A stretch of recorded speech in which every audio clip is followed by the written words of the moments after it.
Эта история началась с глубоко беременной кошки, которую бывшие хозяева принесли в клинику с просьбой усыпить ее. Однако, они оставили ее и ушли. Вскоре после этого родились 3 котенка, 2 девочки и мальчик. Волонтерам сообщили об этом случае и дали срок, всего сутки, чтобы забрать питомцев, иначе их жизнь была бы прервана еще до того, как они начали жить. В то же время решили сохранить жизнь кошки-матери, которая получила имя Кассандра. Начались настоящие поиски временного приюта.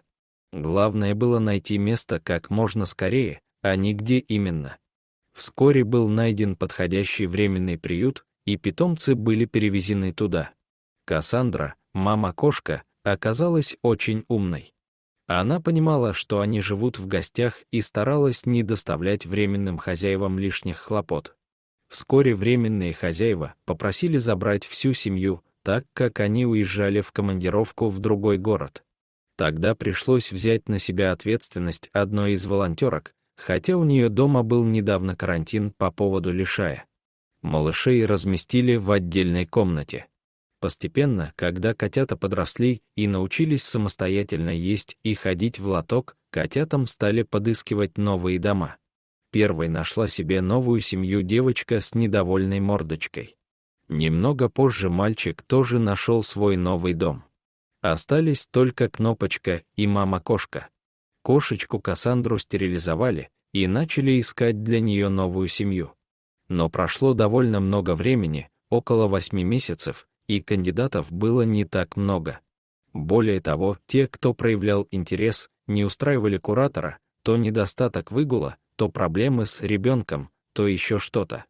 Однако, в один прекрасный день на улице Кассандры случился настоящий праздник. Ей удалось найти новую семью, готовую принять ее в свой дом. Она переехала туда и стала частью этой замечательной семьи. Осталась только одна кошечка по имени Кнопочка, и за этот период семья волонтера сильно привязалась к ней. Они приняли решение оставить ее у себя, чтобы она стала 5-й хвостатой членом семьи. Таким образом, вся семья питомцев, включая маму-кошку, обрели свои новые любящие дома.